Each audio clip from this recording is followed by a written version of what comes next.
I'd like to use the image of scapegoat for this message on Good Friday. Remember, it is a Good Friday because we remember the perseverance of Jesus in the face of injustice. And so, in our very technological world, it's easy for us to be overcome with scapegoating.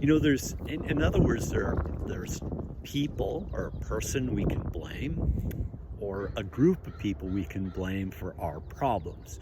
In other words, we don't take responsibility for our problems, rather we direct them to others. And this is really what Adam and Eve did in the garden, is that, Adam blamed Eve and Eve blamed the serpent.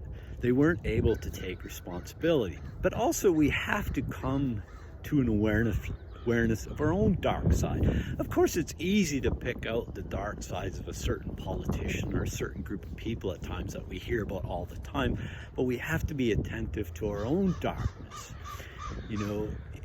And we also, in little ways, crucify others, sometimes just with our thoughts, sometimes with our words, and hopefully not too often with our actions.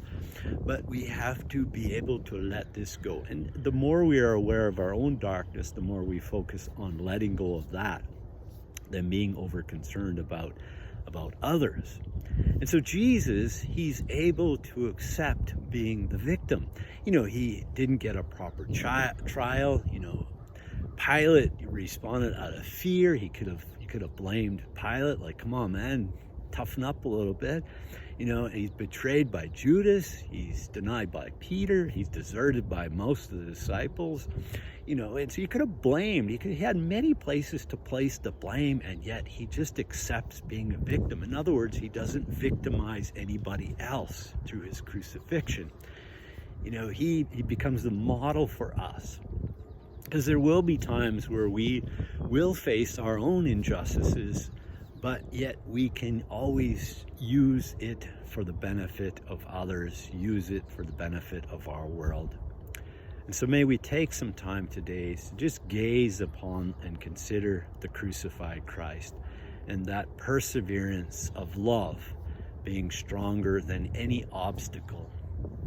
And may we continue to let go of a tongue of crucifixion, thoughts of crucifixion, and actions that crucify others, so that we can be more life-giving towards others as Christ is life-giving towards us.